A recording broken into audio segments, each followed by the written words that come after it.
யானை வந்து பெரும்பாலும் வந்து அதோட உடம்புல வந்து மண்ணை வாரி வந்து போட்டுக்கும். அதே மாதிரி சேத்த வாரி வந்து போட்டுக்கும். அது வந்து போடுறதுக்கான முக்கியமான ஒரு காரணம் என்ன அப்படின்னா, அதாவது யானையோட தோல் அப்படிங்கிறது வந்து ரொம்ப ரொம்ப கடிமனா இருக்கும். அதாவது ரொம்ப வந்து கெட்டியா இருக்கும். ஆனாலும் அப்படி இருந்தாலும் எதுக்காக வந்து அந்த யானை வந்து மேலே வந்து மண்ணை வாரி போட்டுக்குதுன்னா, அதாவது இந்த காட்டுக்குள்ள இருக்கப்ப விஷப்பூச்சிகளா இருக்கட்டும், இல்லை வேற பூச்சிகளா இருக்கட்டும், அதிகமான பூச்சிகளை வந்து அது மேலே வந்து கடிக்கிறப்ப வந்து அதெல்லாம் வந்து எதுவுமே பண்ண முடியாதுங்கிறப்ப, இந்த மண்ண வாரி அதோட உடம்புல வந்து மேல போடுறப்ப, அந்த பூச்சிகள் வந்து உடனே வந்து போயிருமாம். அப்படி அந்த பூச்சிகள் இல்லாம இருந்தாலும், அந்த மண் இருக்கப்போ வந்து ஏதாவது ஒரு பூச்சிகள வந்து கடிக்கிறப்போ வந்து, அந்த மண்ணோட அந்த இருக்கிறப்பனால, அந்த பூச்சிகள் வந்து அத வந்து அதிகமா வந்து கடிக்காதாம்.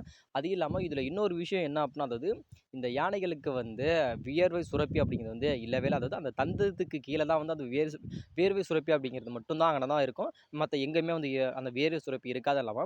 இந்த யானை வந்து எதுக்காக வந்து அதோட 2 காதையும் வந்து ஆட்டிக்கிட்டே இருக்குன்னா, அதாவது வெப்பநிலைய வந்து சரிசமமா வச்சுக்கிறதுக்காக காத ஆட்டிக்கிட்டே இருக்கும்.